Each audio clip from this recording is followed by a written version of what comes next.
Well, it can be very daunting when you read the statistics that, only 2% of writers make a living as a writer, and that, 99 or 999 out of 1,000 manuscripts are rejected.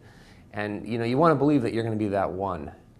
And when you're not, it can be very, very difficult to deal with, because it's a very personal thing. You poured your heart and soul into this manuscript, and somebody's telling you, I don't want it. So what do you do? I mean, how do you deal with that? And what I like to tell people is, you just got to keep going forward.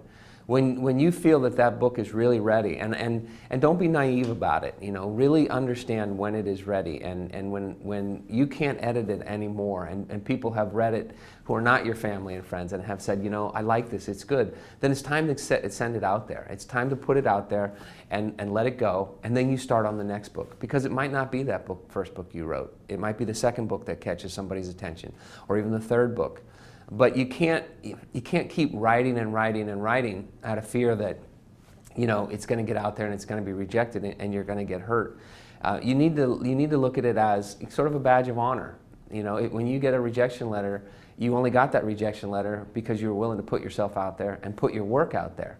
And you have to have confidence to believe that at some point, one of those rejection letters is not going to be a rejection letter. It's going to be, I like this and I'd like to work with you on it. I liken it to my son, who's a baseball player, and when he was a little kid, he kept striking out, and he finally one time said to me, Dad, it's no fun striking out all the time.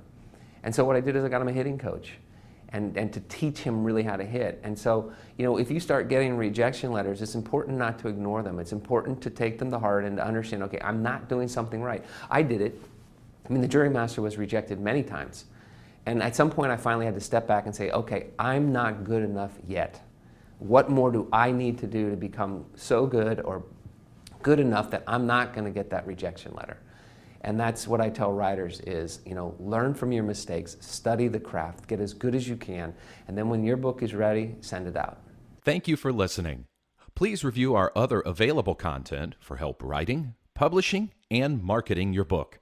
If you have any questions about the Author Learning Center, please contact us by email at authorsupport@authorlearningcenter.com.